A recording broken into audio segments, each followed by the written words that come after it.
L'insurrection vendéenne de 1793 et sa répression par la terreur constituent l'un des épisodes les plus tragiques de l'histoire de France.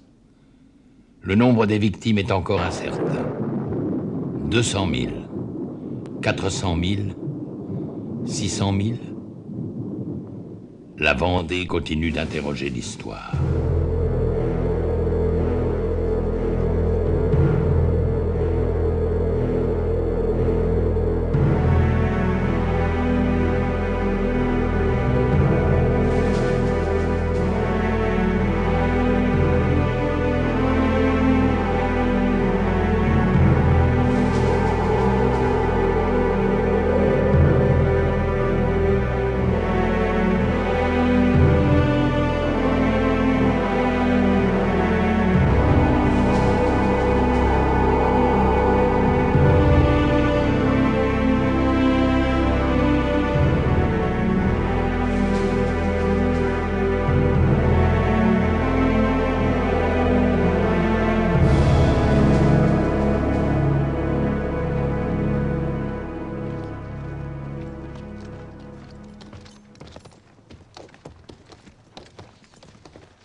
Au mois d'août 1792, en vertu de la loi d'exil, près de 400 prêtres insermentés sont expédiés d'Angers à Paimboeuf pour être déportés.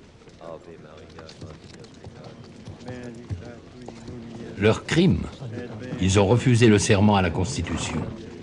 Ils ont refusé de quitter l'Église.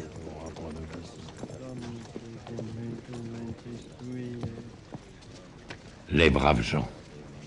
Les gens braves qui ont vu ce spectacle ne l'oublieront pas.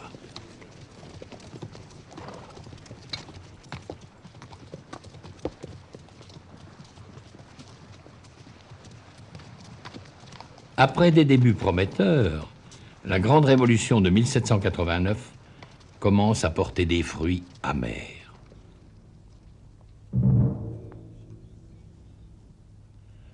Ce 21 janvier 1793, place de la Révolution, à Paris.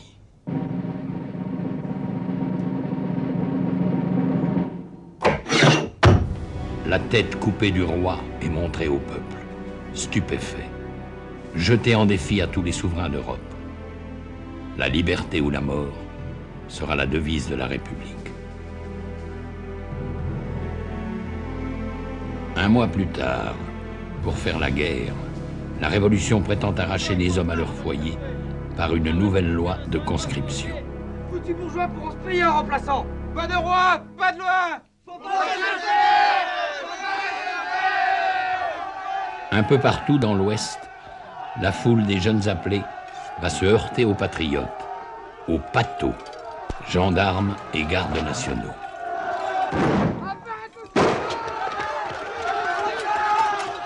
Et de proche en proche, dans 600 paroisses au sud de la Loire, les cloches vont se mettre à sonner le tocsin, appelant la population aux armes.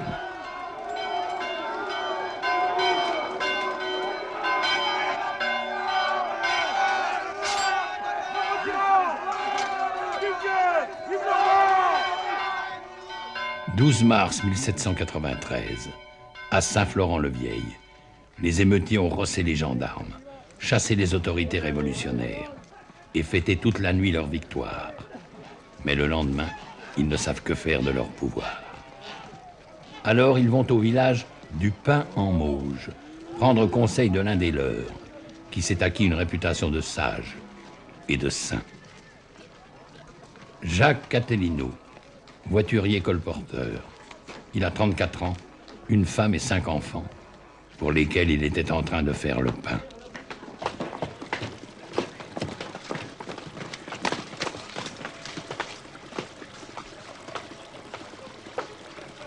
Salut les gars, vous en avez fait de belles. Et maintenant, que faut-il faire? Résister. La guerre est à présent pour nous le seul moyen de salut. Et s'il nous faut périr, que ce soit au moins en combattant. Résister, ne pas subir. Telle est la devise de ce peuple forgé par l'épreuve, il y a 2 siècles.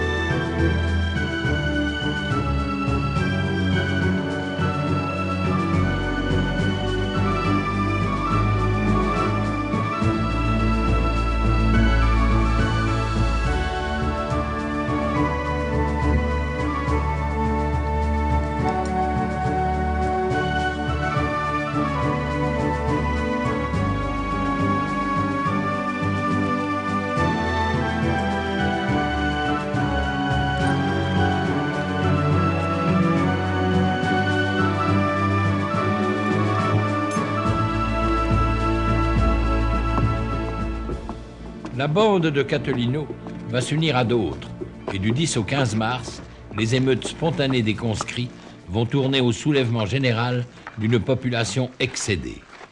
Il faut alors des chefs expérimentés, de vrais militaires, les nobles.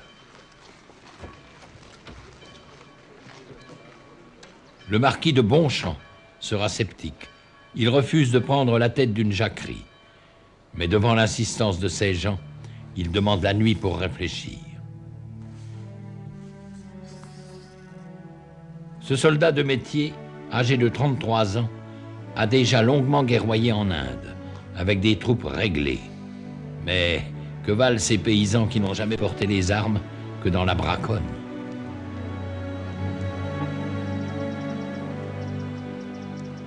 Ils vont au massacre, ils courent au martyre. Comment leur faire entendre raison alors que constamment dans la nuit arrivent les nouvelles exaltantes des victoires du petit peuple?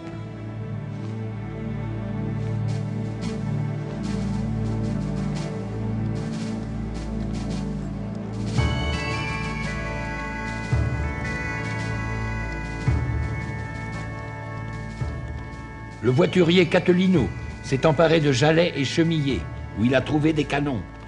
Il marche sur Cholet, de concert avec d'autres chefs de bande. Le colporteur Perdriau, le chirurgien Caddy, le garde-chasse Stofflet.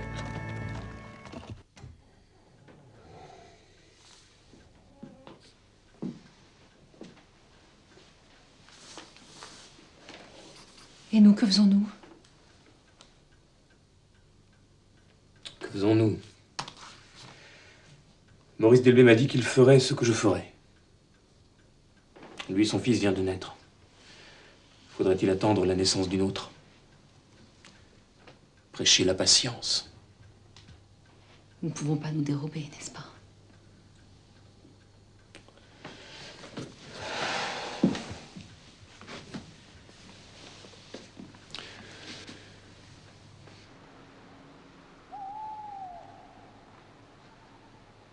Vive Monsieur Bonchamp! Vive Monsieur Bonchamp! Vive Monsieur de Bonchamp! Vive Monsieur Delbé, que les insurgés sont venus déloger aussi et qui suit la décision de Bonchamp, son ami. Ancien officier au régiment Dauphin Cavalerie, il reprend ainsi du service à 41 ans, quittant sa femme et un enfant nouveau-né. Vive Monsieur de Roiran, qui fut colonel dans l'ancienne armée. Ses gens l'ont forcé à remonter à cheval, à ceindre l'écharpe blanche de commandement. Par contre, le marquis de Bonchamp devra abandonner sa monture pour marcher du même pas que les rebelles. Ainsi en ont-ils décidé. J'éprouvais un affreux déchirement de cœur en voyant partir mon mari tout seul, à pied, au milieu de cette multitude de paysans indisciplinés. Je restais seule à la Baronnière avec mes 2 enfants, un garçon et une fille, l'un et l'autre dans l'âge le plus tendre. D'ailleurs, j'étais grosse, et ce fut la raison qui m'empêcha de suivre mon mari.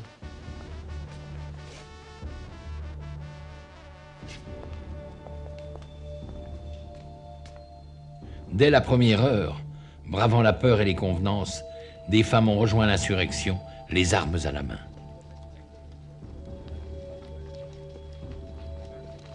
Ainsi, cette fille de paysan du village de Soulaine, Renée Bordereau, 25 ans. Je me procurais des habits d'homme et me réunis à 500 hommes de ma paroisse avec Monsieur Cœur de Roi, que nous avons nommé commandant. Nous la retrouverons 21 ans plus tard, après tant de prises d'armes, de combats et de blessures, enfin libérée des prisons de Napoléon et le roi restauré, elle se décide à dicter ses mémoires. Je pris le nom de mon frère Hyacinthe. Mais comme mes camarades s'en rappelaient pas bien, ils me donnèrent le nom de Langevin, que j'ai toujours gardé. Brave Langevin. Oui, c'est ainsi qu'on m'appelait. Je dirais franchement qu'aux premières affaires où je me suis trouvé, le bruit des coups de fusil me faisait une impression. Et que j'étais désespéré de ne pas me trouver plus de courage.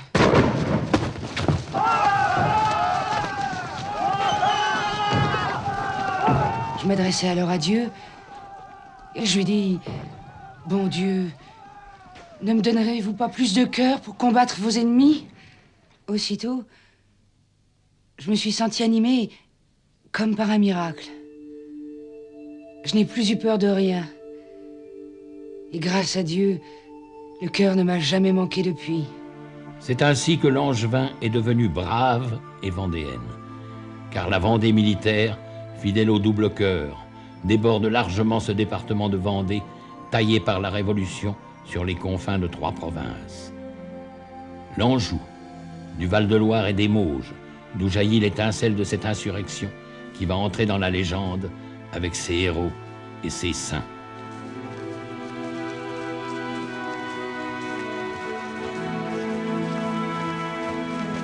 Le plus exemplaire, issu de ce peuple, il y a 200 ans, Jacques Catelino, le saint de l'Anjou, sera le premier généralissime de la grande armée catholique et royale.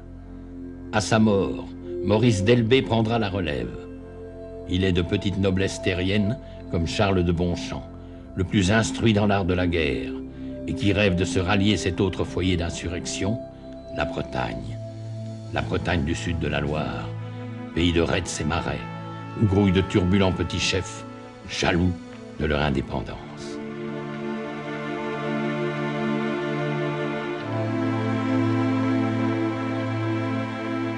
Un commandement unique aura du mal à s'imposer depuis ce modeste départ du chevalier Charette, quittant son manoir un soir pour devenir au fil des mois et des combats l'ultime symbole de la résistance vendéenne.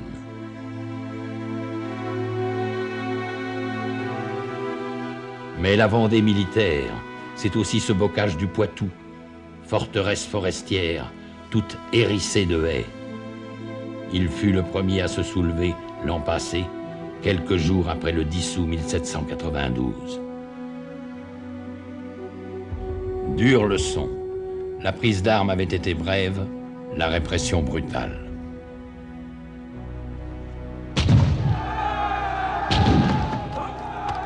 On comprend que ces Poitevins aient tardé à rejoindre l'insurrection de 93, avec à leur tête celui qu'ils appellent le Saint du Poitou, Louis-Marie de Lescure, flanqué d'un archange de 20 ans, son cousin, Henri de la Roche-Jacquelin, qui restera comme le dernier généralissime de la grande armée du roi et de la foi. Pour le moment, ce 19 mars 93, les gars de l'armée du centre marchent au combat en chantant une marseillaise de leur cru. Leur commandant est le vieux colonel de Roiran. Grâce à cette ruse de guerre, il s'approche assez près, dans le brouillard.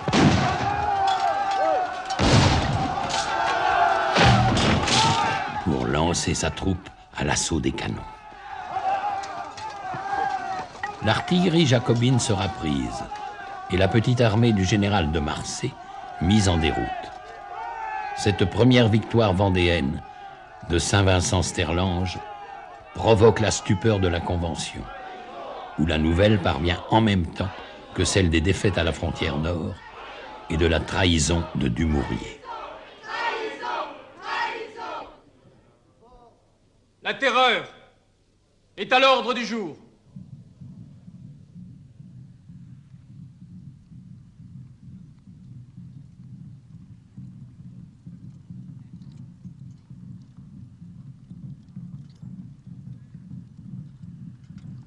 Pour une justice plus expéditive, on a créé le tribunal d'abréviation.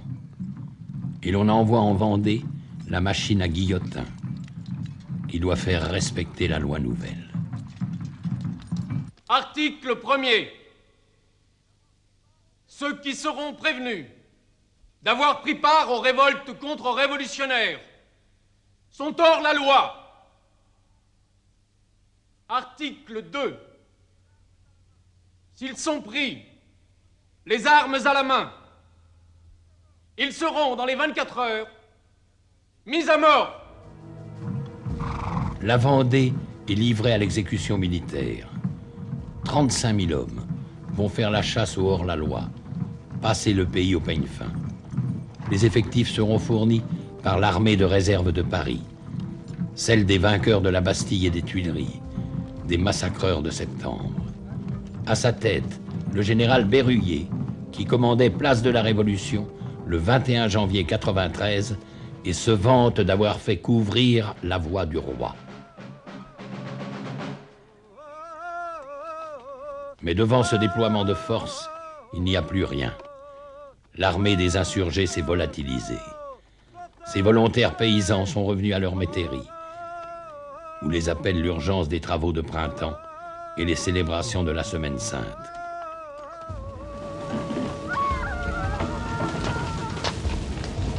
En pleine trêve pascale, l'armée révolutionnaire va pratiquer la terre brûlée. Pour l'exemple, le premier village rebelle, La Barre, dans les Mauges, est livré aux flammes, et ses habitants au feu des pelotons. Sur la route de l'invasion, le pays sera mis à feu et à sang, villages et châteaux confondus.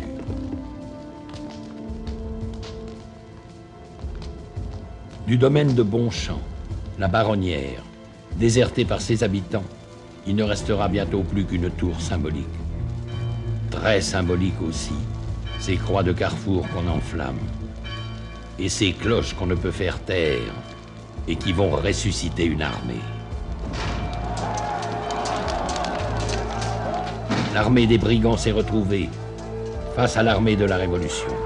C'est le grand choc, comme disent les Vendéens, dans ce bourg de Chemillé, où Delbé va tenter de mettre un frein au désir de vengeance après la victoire. Assassin! Le général l'ordonne! Non!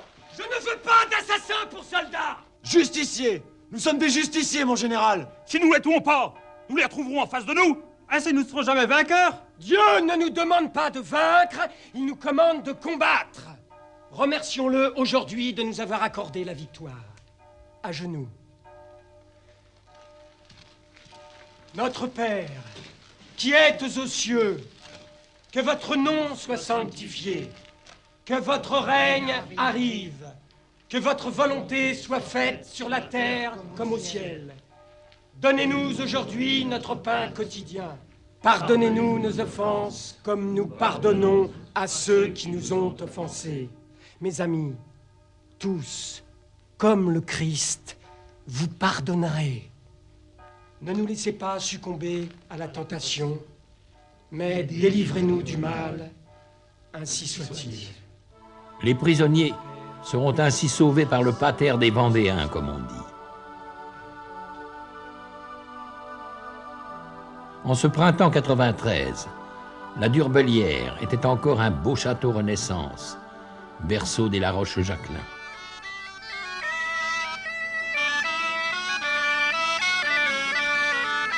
Ce 17 avril 1793, les appelés de la région autour de Saint-Aubin de Bobigné viennent chercher le descendant des marquis de La Roche-Jacquelin, Henri, qui est touché lui aussi par la conscription républicaine et dont le père est retenu loin d'ici, dans ses plantations, aux îles. Les réfractaires attendent que celui qui fut leur camarade de jeu devienne leur chef de guerre. Mes amis! Mes amis, si mon père était ici, il vous inspirerait plus de confiance. Quant à moi, je ne suis qu'un enfant, mais j'espère vous prouver que je suis digne d'être à votre tête. Si j'avance, suivez-moi. Si je recule, tuez-moi. Si je meurs, vengez-moi. L'élan de ces nouvelles recrues, derrière M. Henry, va permettre de briser la tenaille des divisions républicaines, de tendre la main aux paysans du Haut-Poitou et de conquérir enfin ces villes qui sont les bases de départ des armées d'invasion. À Bressuire, le 2 mai, abandonnés par ses défenseurs, ont fait preuve de la plus totale clémence, en renvoyant sous serment tous les prisonniers bleus. Il en sera de même le 5 mai, à Thouars, conquise de haute lutte. 4000 bleus seront libérés sous la seule promesse de ne plus porter les armes contre Dieu et le roi. Mais devant Fontenay-le-Comte, c'est d'abord l'échec, le 16 mai. Les gars du Bocage redoutent de combattre dans la plaine, découverte et battue par tous les canons de la République. Feu! Feu! Feu! La panique les prend. C'est la rançon de ces soldats de hasard, aussi impulsifs dans la retraite que dans l'attaque. La revanche viendra. Le 25 mai, avec la capture de 40 canons et de 3000 soldats bleus, qu'on prendra la précaution de tondre, cette fois-ci, avant de les libérer. Puis reprend la poussée, vers ces bourgs de la périphérie, d'où il importe de chasser l'ennemi. 30 000 volontaires sont encore accourus le 1er juin pour une ultime prise d'armes. Mais qui gardera les villes conquises? Personne. Les chefs vendéens tels qu'Attolino paraissent condamnés à la fuite en avant, alors qu'ils sont au sommet de leur victoire. Avec la prise de Saumur, le 9 juin, et cet énorme butin, 11 000 prisonniers, 15 000 fusils, 80 canons. Ces succès me confondent. Ils viennent de Dieu. C'est ce que disait hier M. Henry. C'est ce que je pense, ce que nous pensons tous. Rendons grâce à Dieu seul et prions-le de continuer à présider nos conseils.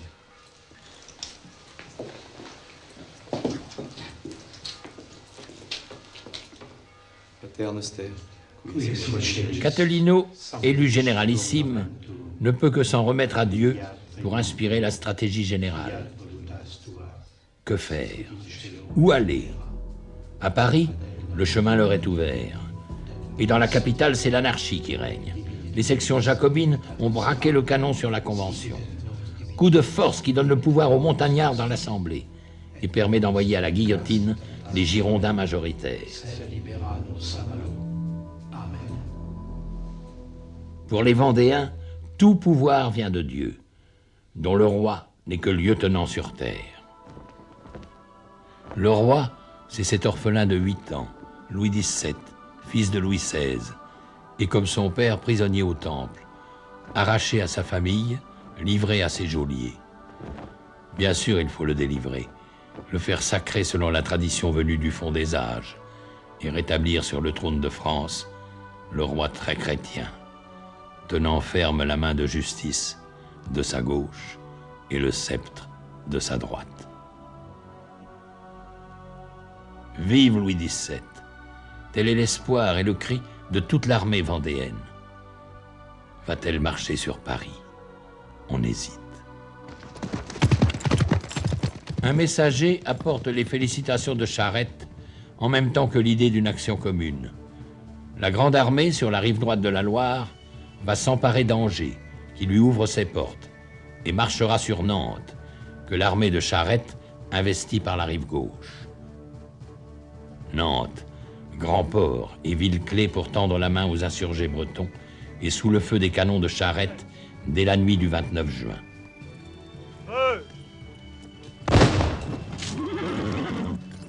Charette fait seul donner son artillerie, et il s'impatiente d'être sans nouvelles des autres divisions vendéennes.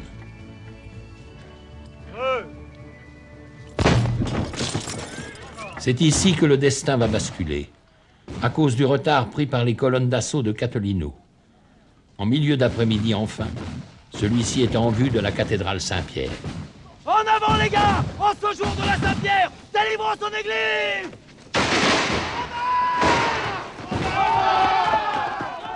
Un franc-tireur vise le général des brigands.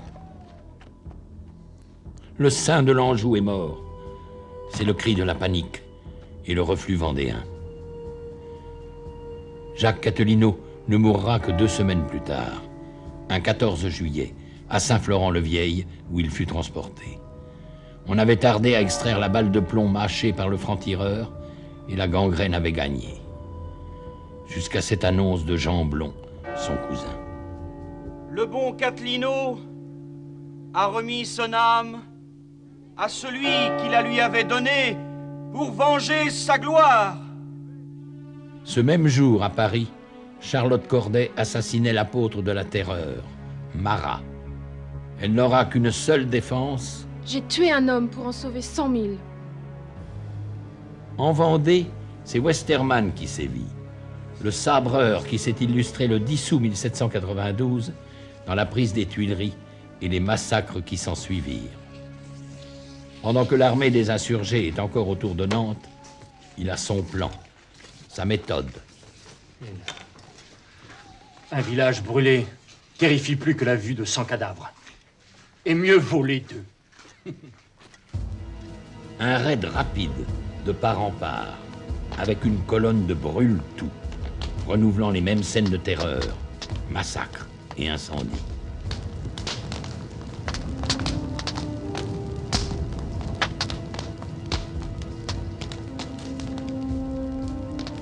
Le martyre de la Vendée recommence. Et il ne fait que commencer.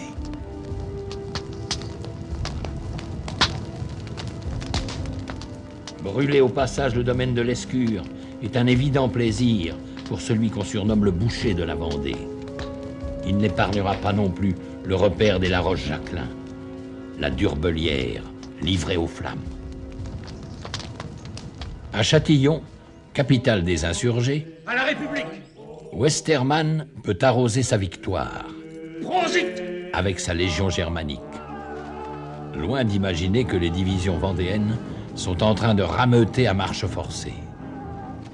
Vos brigands! Surpris, les Bleus seront culbutés, chassés, et Westermann ne devra son salut qu'à la vitesse de son cheval. Autre étonnante victoire des brigands, à Villers, le 18 juillet. Pendant que leurs généraux élisent un successeur à Catelino, le grand choc est tel que les Bleus y laissent leurs étendards. Et la honte en rejaillit jusqu'à la Convention qui met une nouvelle fois hors la loi l'exécrable Vendée. La Vendée! Et encore la Vendée! Voilà le chancre qui dévore le cœur de la République! C'est là qu'il faut frapper! Détruisez la Vendée et la patrie sera sauvée! Détruisez la Vendée et Valenciennes n'est plus à l'Autrichien! Détruisez la Vendée et l'Anglais laissera Dunkerque en paix! Détruisez la Vendée et l'Espagne se verra conquise! Détruisez la Vendée et Lyon ne résistera plus! Il faut exterminer cette race rebelle! Brûler leurs forêts! Couper leurs récoltes! Enlever leurs troupeaux!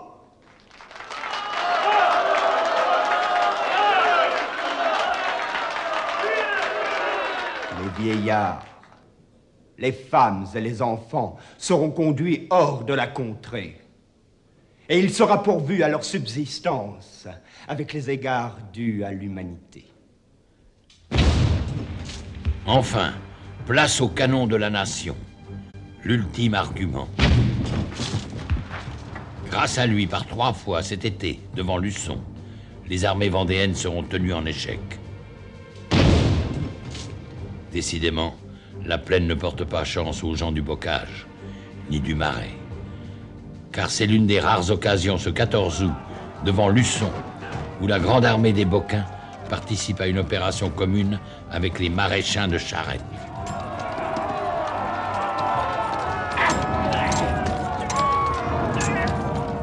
L'émulation est grande et combien dangereuse. C'est à qui fera assaut de la plus folle témérité, quitte à mettre en péril toute une stratégie d'ensemble. Et jusqu'au bout, la cavalerie devra se battre pour sauver de la déroute les divisions vendéennes. Brave Langevin en était. Mon cheval fut blessé 3 fois. Et l'on me crut morte moi-même, ayant reçu une balle au-dessous de l'oreille, dont j'éprouve encore bien des douleurs quand il fait mauvais temps. Aujourd'hui, on peut vous l'extraire. Laissez-moi faire. Le roi saura reconnaître ses bons serviteurs. Laissez faire le ciel. Nonobstant, mon cheval me passe à la rivière. Et aussitôt de l'autre côté, il tomba mort. L'ennemi nous poursuivant depuis 3 lieues en plaine, nous avons perdu environ 2000 hommes. Quant à Charette, il est le dernier à couvrir la retraite. Il ne sera pas dit que j'ai abandonné un de mes hommes. Monte!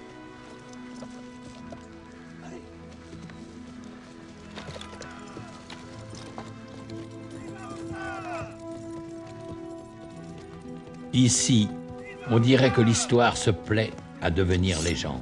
Vive le roi, messieurs! Ce chevalier blanc face aux hussards de la mort. Cependant, Charette n'aura pas le dernier mot.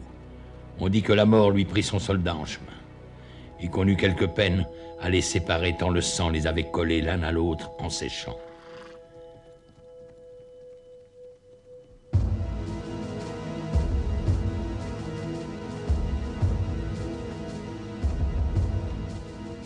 Début septembre, la Convention va pouvoir expédier à l'Ouest ses meilleures troupes, des soldats de métier.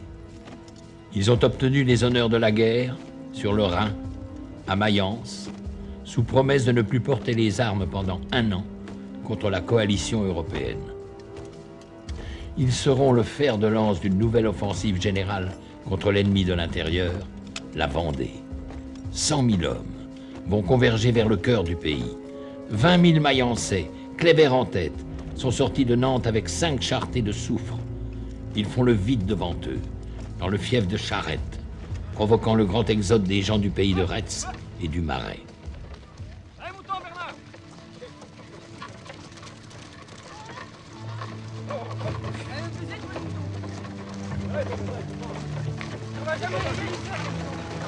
Troupeaux, chariots, femmes et enfants, vieillards, forment de longues colonnes refluant vers l'est, vers les pays du Bocage, où l'on espère stopper l'invasion.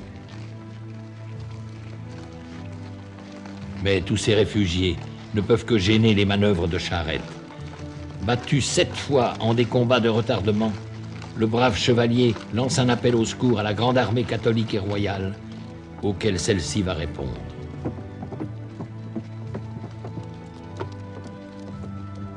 Jamais la Vendée n'avait connu un tel péril. Ici, à la jonction des 3 provinces, s'élève la colonne commémorant cette bataille décisive, toutes armées réunies, Torfou. Camarades, il faut vaincre ou périr. C'est ici qu'il faut sauver notre pays d'une entière destruction. Si vous fuyez, tout est perdu. Et vous ne me verrez plus à votre tête. Vive la République! Vive la République! Vive la Face à Kléber, Charette ouvre le bal.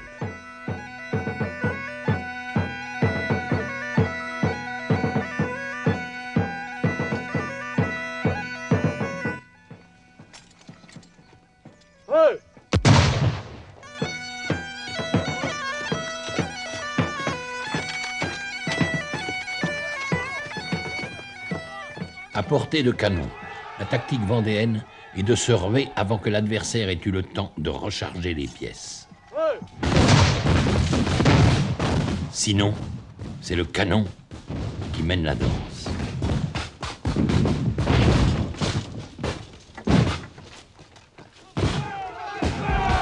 Élan brisé. En fin de journée, on verra refluer les plus braves. Mais les femmes sont là, autour des chariots de l'Exode. C'est elles qui font honte aux batailleurs. Elles qui les ramènent au combat.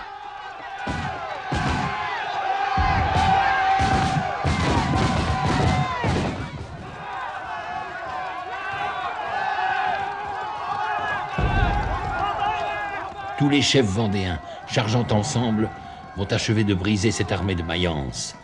Armée de faïence, comme ils disent.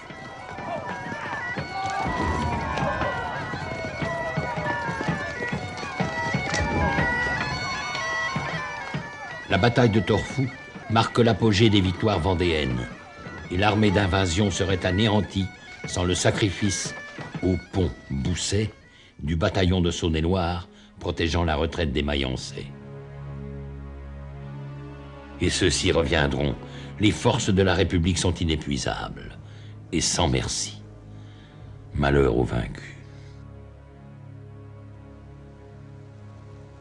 Malheur au Vendéen vainqueur qui rentre chez lui et n'a plus rien. Ah!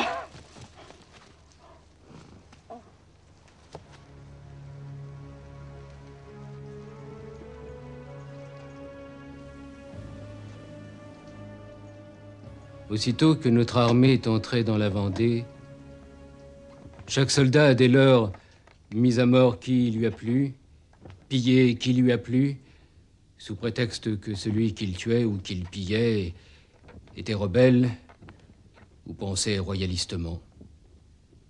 Aucune peine n'a été portée. Aucune précaution n'a été prise pour réprimer ou modérer l'ardeur du sang et du pillage.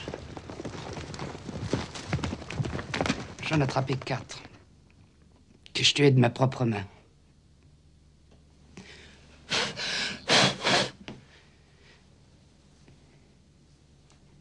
L'un d'eux avait un enfant de 6 mois, enfilé dans sa baïonnette avec 2 poulets.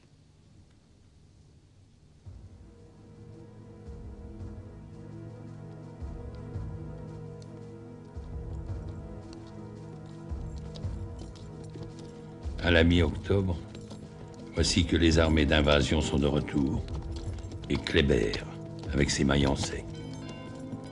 Le tocsin sonne à travers la Vendée, appelant à nouveau au grand rassemblement. Mais Charette fait cavalier seul en s'attaquant à Noirmoutier. Et Talmont prépare une tête de pont sur la Loire, alors que le gros des armées de la Convention se concentre autour de Cholet.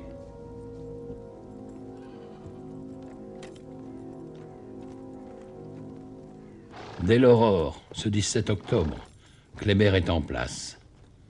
Le général est conscient de jouer sa tête. De partout, les Vendéens ont rallié, en marchant toute la nuit. D'autres paroisses sont attendues. Ce n'est qu'à la mi-journée que s'ébranlera la grande armée des brigands.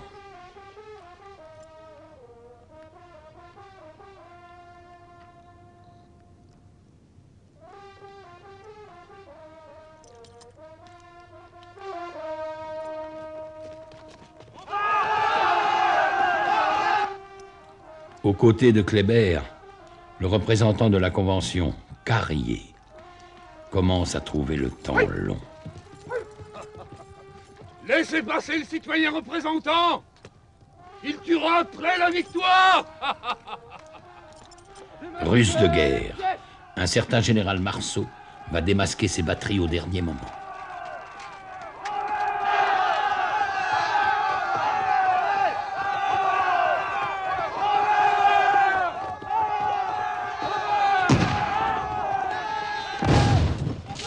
Mais les batailleurs ont appris à dominer la peur.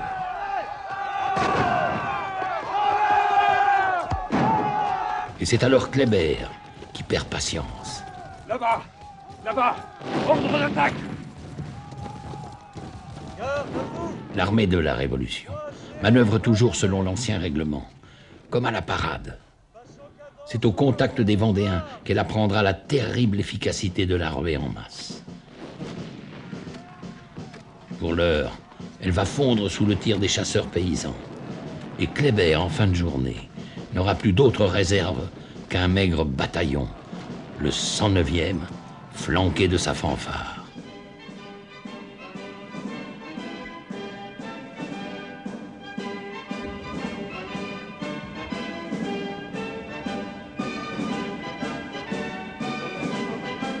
Placée résolument en tête et jouant fièrement les airs de la Révolution triomphante, cette fanfare laisse croire à l'arrivée d'une nouvelle armée jacobine.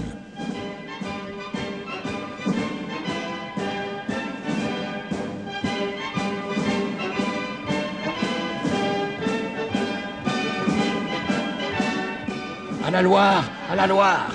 La panique s'est emparée des arrières de l'armée vendéenne, qui n'a plus que le fleuve pour repli, et qui retraite en désordre avec une foule de civils, mais non sans emmener ses blessés, nombreux.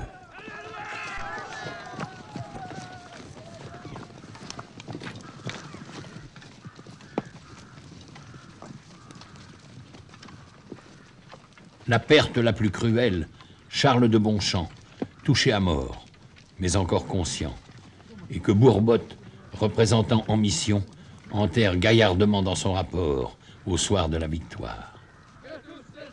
La perte de Bonchamp vaut une victoire pour nous, car il est de tous les chefs de brigands celui en qui ils avaient le plus confiance et qu'ils suivaient le plus volontiers. Qu'importe les sacrifices, la Vendée est écrasée, il n'y a plus de Vendée. La Vendée, elle est au bord de la Loire, à Saint-Florent-le-Vieil, qui va voir l'exode de tout un peuple, ce 18 octobre 1793.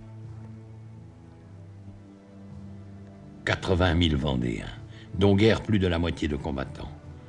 Le reste, ce sont les femmes, les enfants, les vieillards, population terrorisée, et qui devra passer le fleuve en 24 heures, avec seulement 25 barques. Nous nous rendîmes à Beaupro, et dans la même nuit à Saint-Florent, où nous passâmes le fleuve le 18 octobre, avec bien de la peine, n'ayant ni pont ni bateau. J'ai passé mon cheval à la nage. Dans ces conditions, que faire des prisonniers? Pourquoi ne pas les fusiller comme le font toujours les Bleus?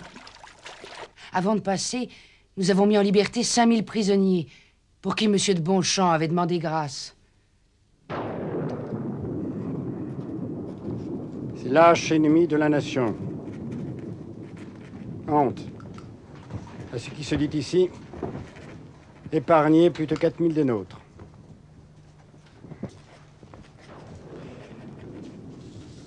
Le fait est vrai, car je le tiens de la bouche même de plusieurs d'entre eux. Quelques-uns se laissaient toucher par ce trait d'incroyable hypocrisie. Je les ai pérorés, et ils ont bientôt compris qu'ils ne devaient aucune reconnaissance aux brigands. Mais, comme la nation n'est pas encore à la hauteur de nos sentiments patriotiques, vous agirez sagement en ne soufflant pas mot sur une pareille indignité. Les hommes libres acceptant la vie de la main des esclaves, ce n'est pas révolutionnaire. Il faut donc ensevelir dans l'oubli cette malheureuse action. N'en parlez pas même à la Convention. Les brigands n'ont pas le temps d'écrire ou de faire des journaux. Cela s'oubliera comme tant d'autres choses. Non, cela ne sera pas oublié. Le fils républicain d'un de ses prisonniers graciés, le sculpteur David d'Angers, immortalisera le pardon du général vendéen. Quant au général en chef d'Elbé, criblé de 14 blessures, il ne peut plus suivre son armée. Les frères de Catelino vont lui faire traverser de nuit la Vendée envahie pour l'amener sous la sauvegarde de Charette, qui vient de conquérir une île, Noirmoutier. On pense qu'il y sera en sûreté. On y veillera.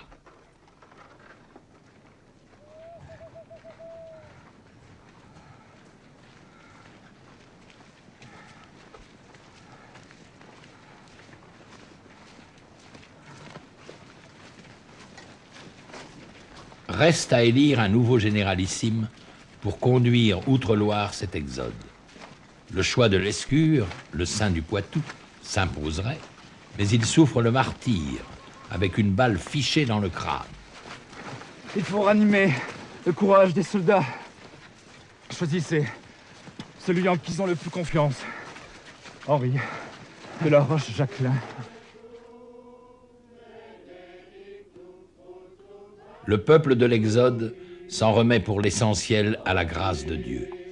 Quant au reste, c'est aux chefs, en leur conseil, de décider d'un plan de campagne.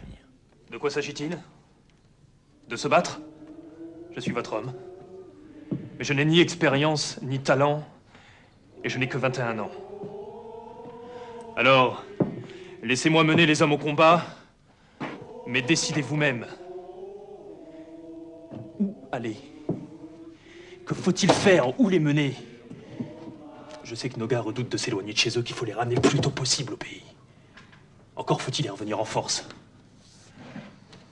Peut-être pourrait-on remonter la Loire par la rive droite, faire la jonction avec Charette, pour enfin s'emparer de Nantes. Les Mayençais seront de retour avant vous.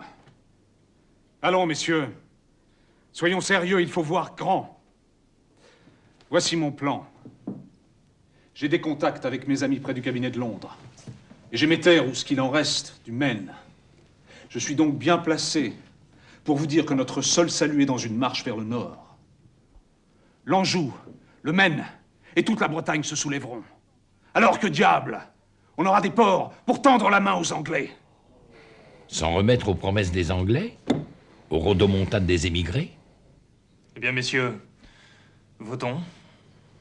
La très aventureuse stratégie du prince de Talmont sera hélas adoptée. Par la bénédiction de Dieu,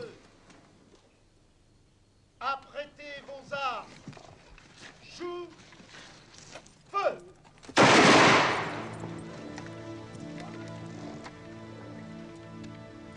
Tout un peuple va s'offrir en sacrifice, à l'exemple de son Dieu crucifié.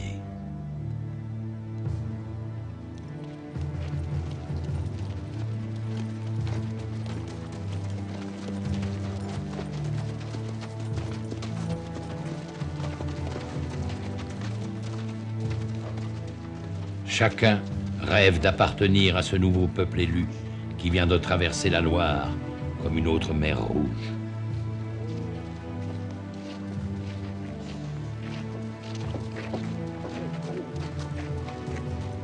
Avec les bandes de Chouans, du Maine et de Bretagne qui les rejoindront en chemin, ils seront ainsi près de 100 000 à piétiner sur les routes de l'Exode dans une absurde et tragique aventure qu'ils ont eux-mêmes appelée la Grande Virée de Galerne, du nom du vent d'outre-Loire, vent de nord-ouest, vent des tempêtes et des naufrages.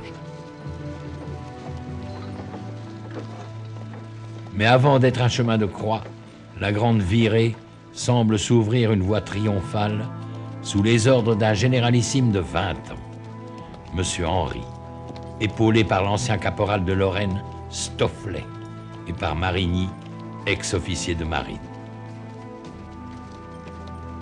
Dès l'abord, ils vont jalonner la route de Victoire et de villes offertes. Après Château-Gontier et le combat de Croix-Bataille, qui met Westermann en fuite, voici Laval, avec les 5000 hommes de Jean Chouan et la belle victoire d'Antram contre Kléber. Mais les Vendéens peuvent accumuler les victoires. Ils ont d'autres ennemis, la pluie, le froid, la faim, la maladie, et ces villes qui n'offrent plus de ressources, et ces morts qu'on craint d'abandonner. Peu avant Fougères, un calvaire au bord de la route marque l'endroit où M. de Lescure mourut vaincu par la gangrène. On cacha même à sa veuve, enceinte de 7 mois, l'endroit où il fut clandestinement enterré et que l'on n'a jamais retrouvé.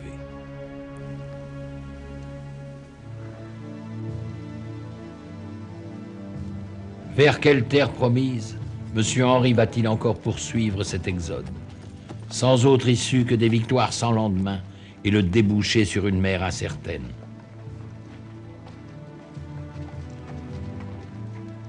Voilà près d'1 mois que ce peuple paysan, fuyant le meurtre et l'incendie, a quitté sa terre natale pour sauver femmes et enfants, ses biens les plus précieux. 1 mois qu'il marche et s'ouvre la route à coups de victoire, jusqu'à celle-ci, Pontorson, Dole, Avranches. Enfin, il touche au but. Il arrive au port. Granville. Granville, c'est l'échec. La mer vide et la ville imprenable. Pauvreté du matériel de siège. Amertume des combats sans cesse recommencés. Absence des émigrés et des Anglais qui ne sont pas au rendez-vous, pour lequel on a fait toute cette route. On comprend que le sabre se fasse lourd à la cavalière vendéenne. Et les Bleus mettent le feu au faubourg ou tentent de s'accrocher des assiégeants. Alors, c'est le reflux. D'instinct, la masse n'a plus qu'une idée, qu'un cri « à la Loire !» et de reprendre la même route et de renouveler ses victoires. Et nous revînmes à Avranches et à Pontorson. C'est là que je commençai à me servir de mon bras blessé et que je tuai 2 cavaliers républicains. En ce moment, je fus à la prison du Mont-Saint-Michel pour aider à délivrer 450 prêtres qui y étaient prisonniers. Et que nous délivrâmes en effet. Ensuite, je me suis battu près de Dole, de 8 heures du soir jusqu'au lendemain matin 10 heures. Brave Langevin ne s'étend pas sur ses états d'âme, comme aucun des mémorialistes vendéens. Jamais elle ne se plaint. De là, nous partîmes pour la Flèche, nous battant nuit et jour, devant comme derrière. De là à Baugé, et après à Angers. Angers, nouvel échec. La ville qui s'était autrefois donnée aux Blancs est devenue bleue. Elle se calfeutre derrière ses fortifications imprenables. Désormais, toutes les villes se ferment devant cette misérable armée qu'on n'appelle plus que l'armée des puants, avec le typhus et la dysenterie qu'elle porte en elle. Mais c'est d'un même cœur que le jeune général, toujours à l'avant-garde, fait face au malheur. Il tente une ultime manœuvre en s'emparant du Mans pour y faire reposer sa horde. Et les hussards sont à leur trousse.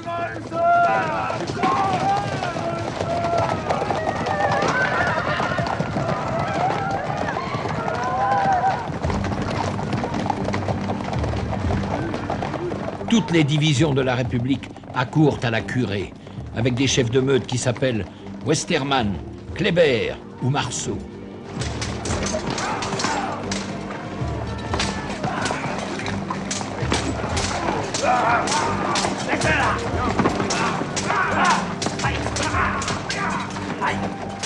Le peu qui reste de combattants vendéens se battra toute la nuit. Mais la masse des non-combattants est prise au piège dans la ville. À l'aube, elle sera systématiquement exterminée, malgré les efforts d'un Marceau. Le massacre fera 5000 victimes dans la cité même, et 10 000 parmi les fuyards, qu'on prend le plus vif plaisir à chasser, selon le rapport du représentant Garnier.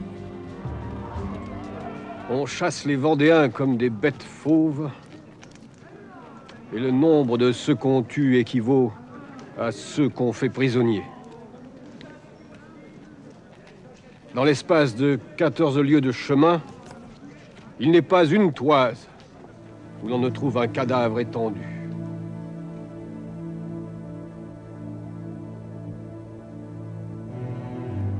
Les survivants, 15 000 à peine, se regroupent à Laval et foncent vers le sud, vers la Loire, impatients de retrouver leur terre de Vendée.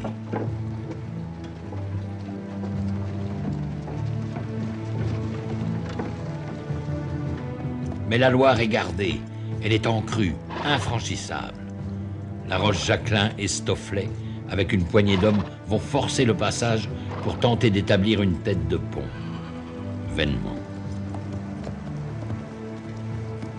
Ils seront coupés de ces malheureux débris de leur armée qui refluent à présent vers l'ouest, au désespoir de ne jamais rentrer chez eux.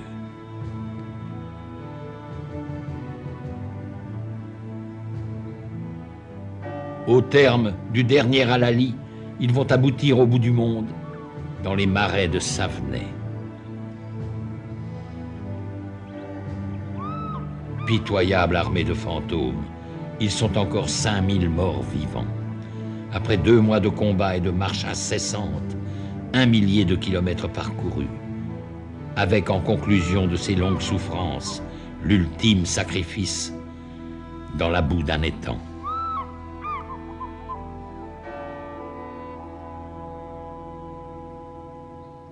Ici, ils sont tombés. C'est ce que dit le monument de Savenay. 23 décembre, avant-veille de Noël, dernière veillée d'armes. On s'efforce encore de faire fuir d'innocentes victimes. Monsieur de Marigny, s'il vous plaît. Monsieur de Marigny. On a mis en selle la jeune veuve de Lescure, avec l'espoir de sauver l'espérance qu'elle porte. C'en est fait. Nous sommes perdus. Il nous est impossible de faire face à l'attaque demain. Dans 12 heures, l'armée sera exterminée. J'espère mourir en défendant votre drapeau. Tâchez de fuir. Sauvez-vous, il fait nuit. Sauvez-vous. Adieu. Adieu!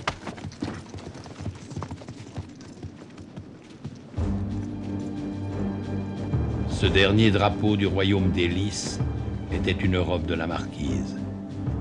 Il disparaîtra dans l'Apocalypse, complaisamment décrite par le chef de ses cavaliers, qu'on retrouve à Savenay, en ange exterminateur. Westermann. Il n'y a plus de Vendée. Elle est morte, sous notre sabre libre, avec ses femmes et ses enfants. Je viens de l'enterrer dans les marais et les bois de Savenay. J'ai écrasé les enfants sous les pieds de mes chevaux, massacré les femmes qui n'enfanteront plus de brigands. Je n'ai pas un prisonnier à me reprocher. J'ai tout exterminé. Le bonheur de Westermann n'est pas celui d'un autre général, Marceau.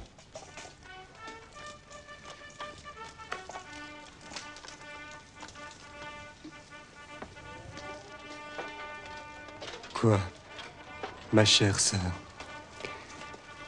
Vous m'envoyez des félicitations sur ces 2 batailles du Mans et de Savenay, plutôt sur ces 2 carnages.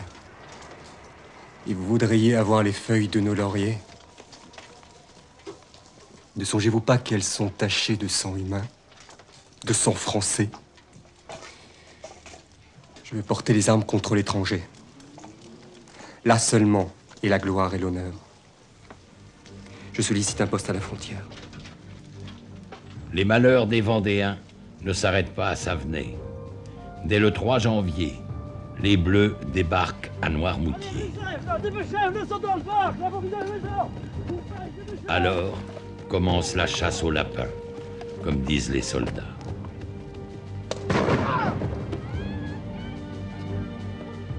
Surprise, la garnison royaliste qui occupait le fort a capitulé sous promesse de vie sauve. 1500 hommes dans cette cour.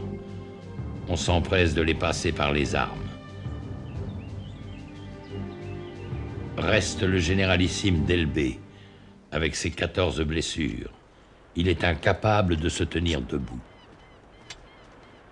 Qu'importe, il sera fusillé dans un fauteuil, avec 2 de ses amis et le général républicain qui commandait Noirmoutier quand Charette s'en empara.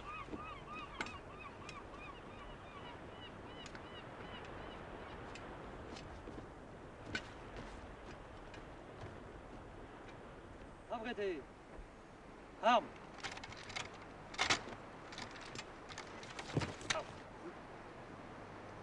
En joue. Feu. Le fauteuil du supplice s'est conservé jusqu'à nos jours. Jean-Baptiste Carrier, commissaire aux armées et proconsul à Nantes, est un esprit inventif. Voilà le 9 novembre ce qu'il proposait à ses collègues de la Convention. Vous avez à délivrer le pays d'un chancre qui le dévore. Le poison est plus sûr que toute votre artillerie. Faites empoisonner des sources d'eau. Empoisonnez du pain que vous abandonnerez à la voracité de cette misérable armée de brigands. Et laissez faire les faits. Vous avez des espions parmi ces soldats du pape qu'un enfant conduit. Lâchez-les avec ce cadeau et la patrie est sauvée. Vous tuez les soldats de la Roche-Jacquelin à coups de baïonnette, tuez-les à coups d'arsenic. Cela est moins dispendieux et plus commode. Pourtant, ces hommes ne rêvent que de progrès et de bonheur du peuple. Il faut régénérer la France de gré ou de force. Dut-on en faire un cimetière? Carrier invente ce qu'il appelle la déportation verticale dans la baignoire nationale. La nuit, sans jugement, les victimes sont embarquées, parfois par centaines, sur des gabarres qu'on saborde au milieu du fleuve. Près de 5000 personnes ont péri ainsi, à Nantes, par la noyade.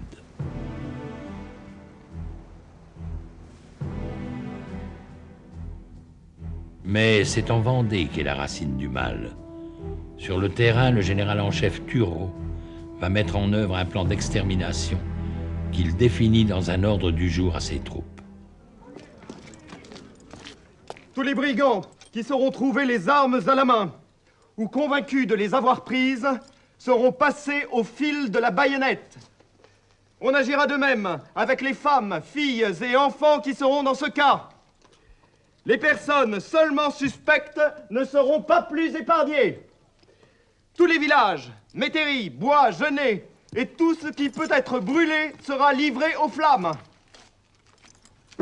Tes mesures nous paraissent bonnes et tes intentions pures. Extermine les brigands jusqu'au dernier. Voilà ton devoir, lui écrit la Convention. Messieurs, grâce à vous, dans 15 jours, il n'y aura plus en Vendée ni maison, ni vivres, ni habitants.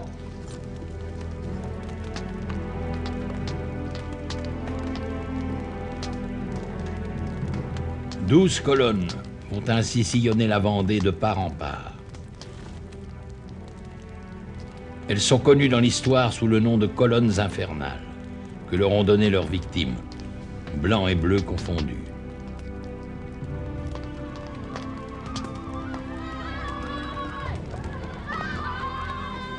Tout Vendéen est bon à tuer. Tel est l'avis du général Grignon, commandant l'une de ces colonnes. Je sais qu'il peut y avoir quelques patriotes dans ce pays. Qu'importe! Devant tout, sacrifier!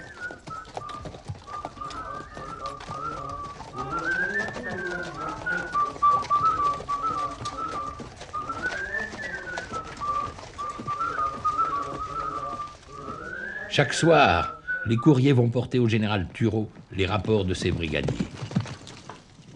Brave Grignon. Vous voyez ce qu'il écrit en bref de la journée d'hier. J'ai brûlé et cassé les têtes comme à l'ordinaire. Et général Crouzat, éclairage et chauffage réunis, je me suis chauffé très amplement ce matin. Et commère, sans doute pour éprouver le tranchant de son sabre, je coupe les enfants en deux. L'imbécile. Il faut pas écrire cela. Jamais. On écrivait beaucoup dans le camp des sans-culottes. Le citoyen Morel fait un rapport dénonçant les errements de la colonne commandée par le général Hamet, dont il est le guide. Hamet fait allumer des fours, et lorsqu'ils sont bien chauffés, il y jette les femmes et les enfants. Les cris de ces misérables ont si fort diverti les soldats qu'ils ont voulu continuer ces plaisirs. Les femelles des royalistes manquant, ils s'adressent aux épouses des vrais patriotes.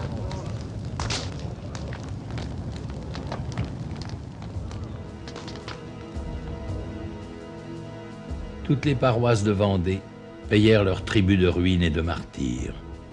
Une les symbolise toutes, les Lucs sur Boulogne, qui vit passer l'horreur le 28 février 1794 et qui en garde le souvenir.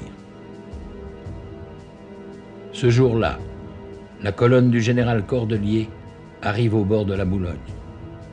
Sur l'autre rive, le curé de la paroisse, l'abbé Voineau, 70 ans, tente de s'interposer.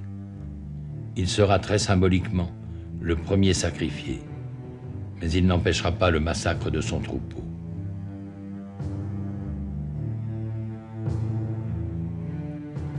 Sur les lieux de l'ancienne église, qui fut livrée aux flammes avec la population qui s'y était réfugiée, une chapelle commémorative garde les noms de 563 personnes identifiées, dont 147 enfants, parmi lesquels 22 n'avaient pas 2 ans.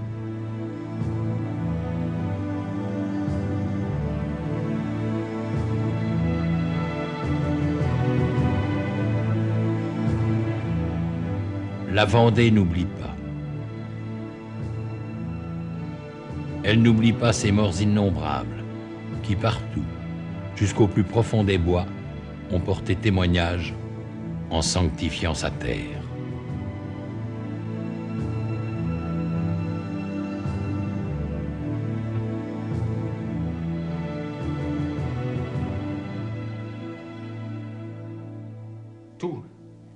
Tout sans exception est incendié, massacré, dévasté.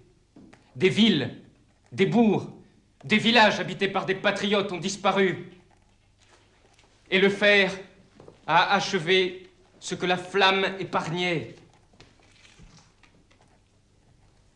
Fils d'un député montagnard à la Convention, Marc-Antoine Julien, 18 ans, a été dépêché de Paris à Nantes par le Comité de salut public. Il expédie directement ses rapports à Robespierre. Celui-ci restera impassible, mais il rappelle Carrier. Et le fer achevait ce que la flamme épargnait. C'est ainsi qu'on a ressuscité la Vendée. Elle était finie par la prise de Noirmoutier. Ils l'ont recréée en forçant les paysans, dont un grand nombre rapportaient leurs armes, à se réunir aux brigands pour éviter la mort. Replié dans son marais, Charette n'a pas suivi la grande virée de Galerne.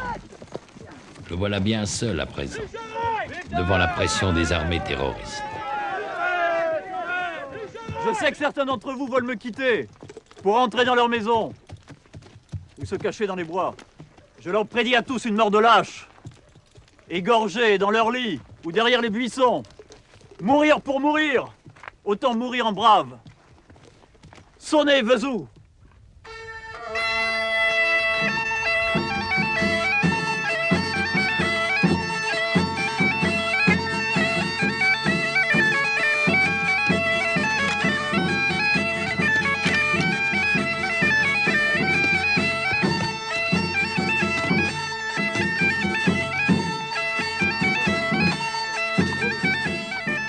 Quelles que soient les circonstances, la musique et la danse règnent au camp de Charette. Celui-ci s'en fait un point d'honneur. Il n'en est pas de même avec les quelques rescapés de la Grande Armée qui ont réussi à repasser la Loire et à rallier leurs anciens chefs, Henri de La Roche-Jacquelin et Stofflet, eux-mêmes réfugiés au fond des forêts, constamment traqués, et passant difficilement entre les mailles des colonnes infernales qu'ils guettent et punissent parfois.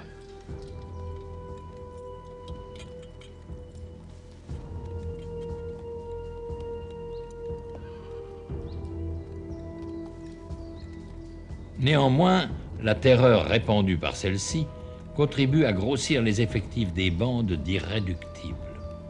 Ils n'ont plus rien à perdre que vendre chèrement leur peau. Brave Langevin est de ceux-ci.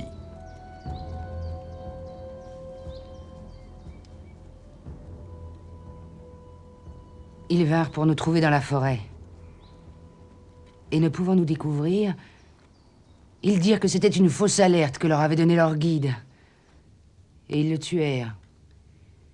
Et le mêlèrent au massacre de 25 hommes et femmes qu'ils égorgèrent dans le bourg de la Jumelière.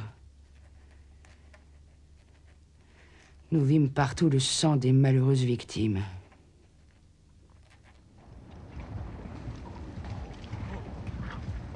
Nous sommes partis pour Chemillé, où l'ennemi devait massacrer 800 femmes à 8 heures du matin.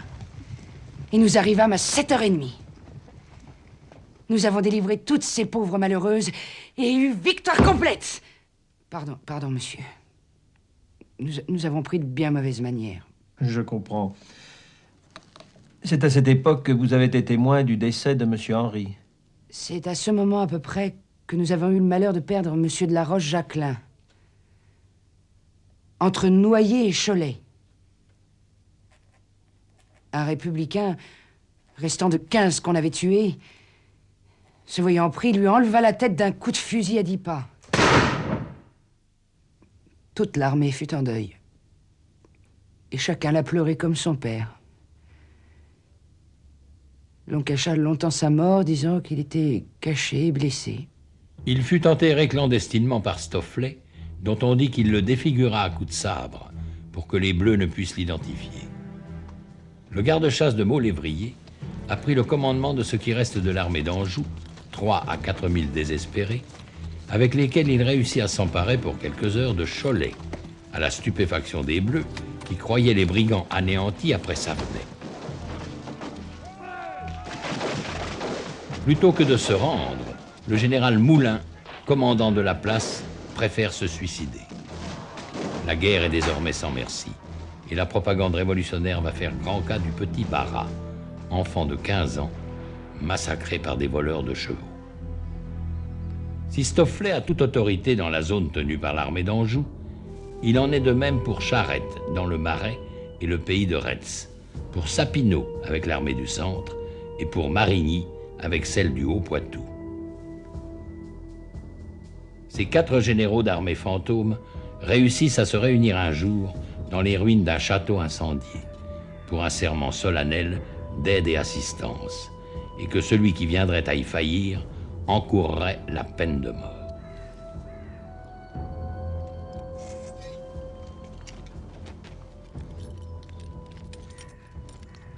Héros réchappé du massacre de Savenay, Marigny va jouer les fortes têtes et gravement faillir à la rescousse.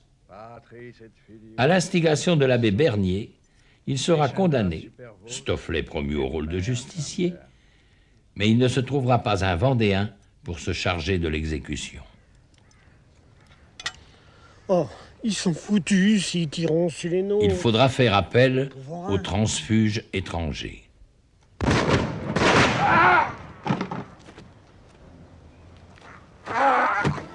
Où il est tombé, dans l'allée menant à son manoir, un calvaire garde son souvenir. Les gens d'ici ont la mémoire longue. Rares les combattants du Haut-Poitou qui continueront alors la lutte avec les autres Vendéens.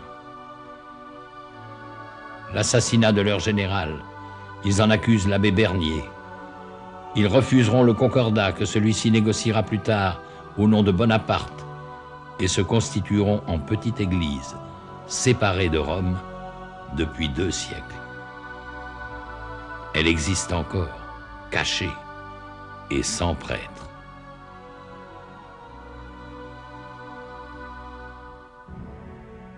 Mais en ce milieu d'année 1794, c'est la guillotine qui est encore à l'ordre du jour. La terreur qui triomphe partout en France, les charniers innombrables, la mort omniprésente et les factions qui s'entretuent, derrière le masque impassible de celui en qui s'incarne la Révolution, Maximilien Robespierre. Jusqu'à ce coup de pistolet, le 9 Thermidor, qui met fin à la dictature de l'incorruptible et renvoie ses amis à la guillotine à leur tour. En Vendée, Turreau a été destitué, en même temps qu'est abandonné son système des colonnes infernales. Charette peut se refaire une santé. On dit que nous sommes du passé. C'est faux. Nous sommes la jeunesse du monde. Il répond aux avances que lui font les nouveaux maîtres de la Convention en déléguant l'un de ses lieutenants, Dupérat, pour mener des pourparlers d'égal à égal avec le général en chef Canclos et le représentant en mission Ruel. Si la Vendée reconnaissait la République une et indivisible, on pourrait s'arranger facilement pour la suite. Mais enfin... Mais monsieur, les rois de l'Europe ont bien reconnu la République. C'est possible, mais ces gens-là ne sont pas des Vendéens. Le roi de France, alors, est un enfant de 10 ans, prisonnier martyr dans le donjon du Temple, à Paris. Un précieux otage entre les mains des conventionnels. Canclos, Ruel, ont-ils promis de remettre Louis XVII à Charette? Celui-ci se laisse convaincre d'aller au château de la Jaunais, près de Nantes, et de signer le 17 février 95 le traité qui met fin aux hostilités et qui surprend ses lieutenants. J'ai des raisons de faire ce traité. Des raisons que je ne puis vous dire, mais que vous connaîtrez un jour.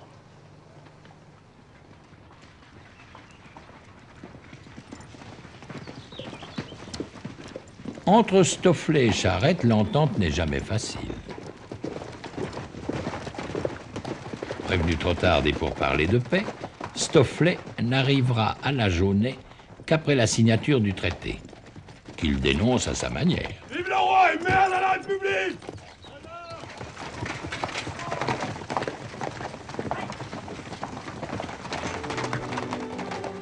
Stofflet, avec ses gars de l'Anjou, va continuer seul la guerre pendant 2 mois encore, et quelques épisodes héroïques. Il devra finalement s'incliner. C'est dans un lieu prédestiné à Saint-Florent-le-Vieil qu'il signera à son tour la paix, à la grande satisfaction de Hoche. La France n'offre plus qu'un peuple de frères. Drôle de paix. Malgré les conventions, brave Langevin sera arrêté sans ménagement par les gendarmes. Enfin, on me mena au département. Dans la première chambre où j'entrais, je fus très mal reçu. Dans la seconde, un peu mieux. Ah, c'est toi, Langevin. C'est toi qui te bats encore pour le roi. Nigaud, tu as tort, grand tort, car tes chefs sont de très mauvais sujets. L'on me dit que je me battais pour le roi, que j'avais grand tort, et que mes chefs étaient de très mauvais sujets, qu'ils devraient déjà m'avoir fait ma fortune. Mais qu'ils étaient trop lâches, et que si je voulais servir aussi fidèlement la République, je serais mieux récompensé, etc., etc. Je leur répondis que personne ne m'avait forcé, que c'était mon opinion. Qu'ils n'avaient qu'à me rendre mon père et 41 de ma famille qu'ils avaient massacrés. Qu'ils n'avaient qu'à me les rendre existants. Et je serais bonne républicaine. Enfin, je leur dis bon républicain, car j'étais toujours un homme. Ils m'ont répondu qu'il leur était impossible. Eh bien, leur dis-je, il m'est encore plus impossible que je devienne républicain. Mais qu'apporte le messager de la République, ce 24 juin 1795, au camp de Charette encore en paix?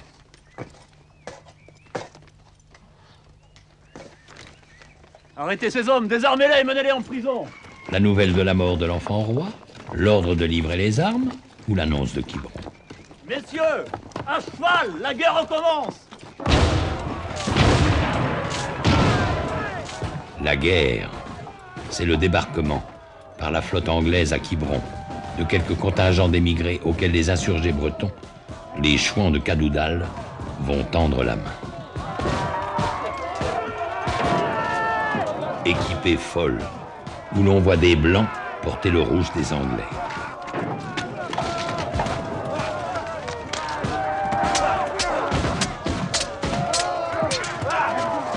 L'avantage est d'abord aux contingents débarqués, mais qui n'ont ni plan ni unité de commandement, alors que les Bleus n'obéissent qu'à un seul chef, le jeune général Hoche, qui entretient quelques précieuses intelligences chez l'ennemi. Au bout d'un mois, les royalistes sont pris au piège dans la presqu'île. La flotte anglaise s'est éloignée et la clémence des vainqueurs trouvera son terme dans les pelotons d'exécution.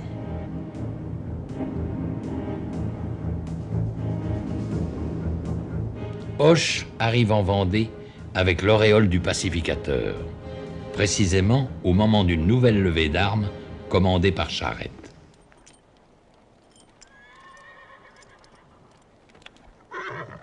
Après l'échec de Quiberon, le comte d'Artois a débarqué à l'Île-Dieu. Et le 12 octobre 1795, 15 000 hommes attendent le frère du roi qui leur a fixé rendez-vous sur la plage de la Tranche.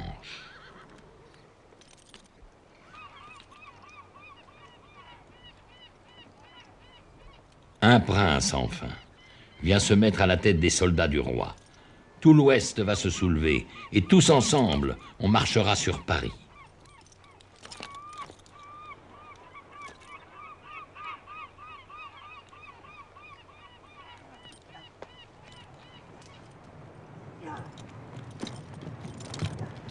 Charette se dirige vers une vedette qui semble escorter un messager. De quel message est-il porteur?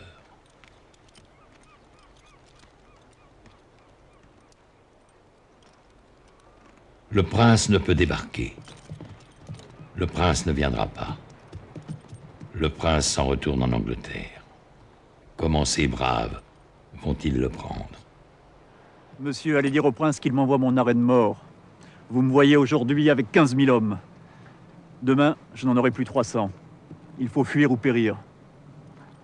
Je périrai. Charette est perdu. Il le sait. Son armée sera bientôt réduite à quelques centaines d'irréductibles face aux 40 000 soldats de Hoche, face à une nuée d'espions et de belles espionnes. Mais Charette se joue des femmes traîtresses et des colonnes mobiles. Pendant plus de 5 mois, avec une poignée de fidèles, il tient encore en échec la République.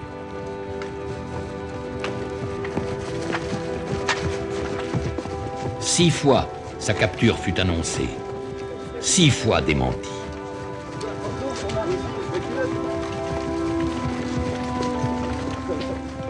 Cependant, la Vendée est lasse, exsangue, désenchantée, désespérée.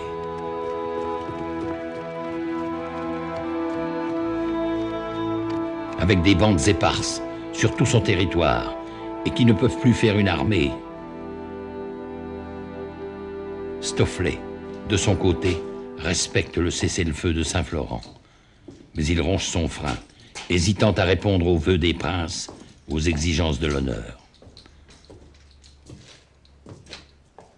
Ce 26 janvier 1796, après l'anniversaire du martyre du roi, il lance enfin l'appel aux armes, sans illusion. Allons, puisqu'il le faut, allons à l'échafaud! Vive le roi! Vive le roi! Vive le roi! 400 hommes se sont encore levés pour le dernier combat. Il ne durera pas plus d'1 mois. Jean-Nicolas Stofflet, Lorrain, soldat à 16 ans au régiment du Lyonnais, général vendéen, va voir le piège se refermer sur lui. À la ferme de la Saugrenière, où se tenait une réunion d'état-major sur l'initiative de l'abbé Bernier, celui-ci s'échappera. Mais Stofflet, blessé, sera capturé et fusillé le lendemain 25 février à Angers. Vive le roi quand même! Vive le roi!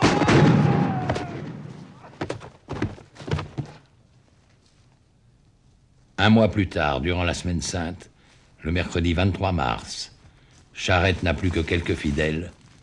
Il sait que son tour va venir.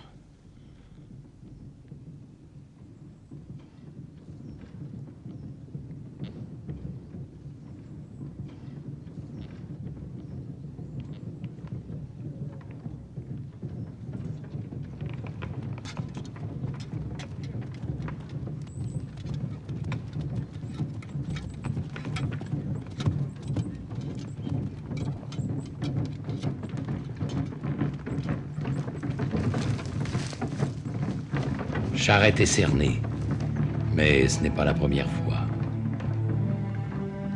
Le salut est dans la fuite, au plus profond des bois.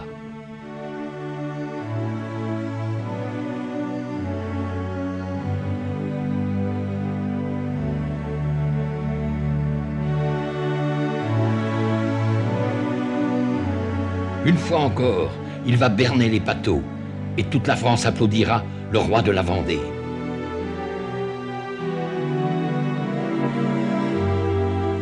Le roi de cette armée des ombres qu'il a si souvent menée au combat.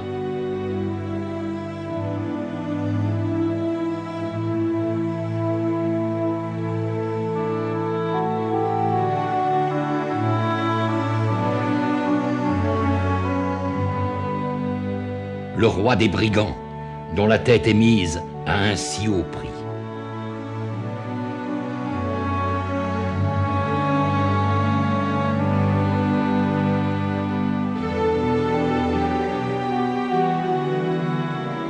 Le roi, visé par tous, à cause des plumes blanches de son chapeau. Le trop fidèle Pfeffer veut attirer sur lui les tirs. Il réussira.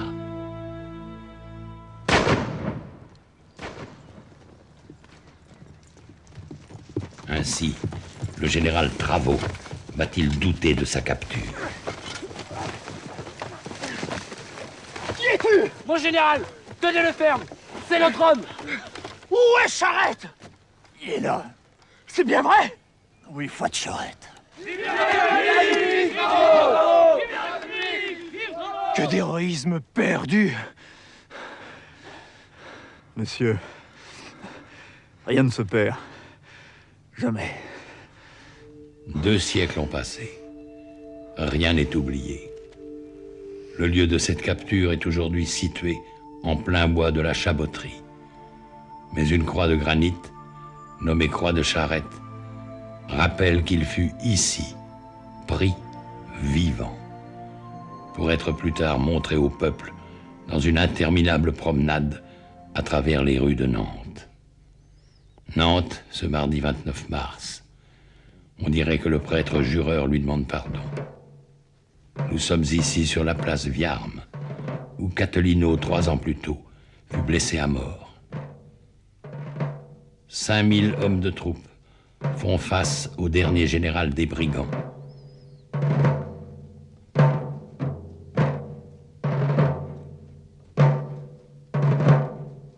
Selon sa volonté, les officiers bleus le laissent commander lui-même le tir en baissant la tête.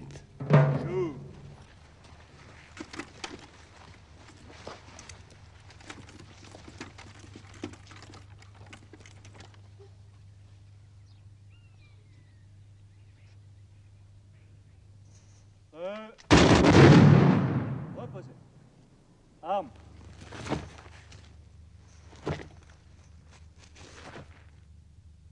Très en paix.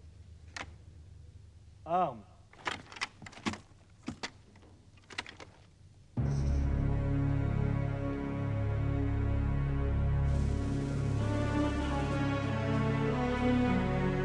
Un plâtrier fut autorisé à prendre un moulage de cette tête si souvent mise à prix. Charette avait 33 ans.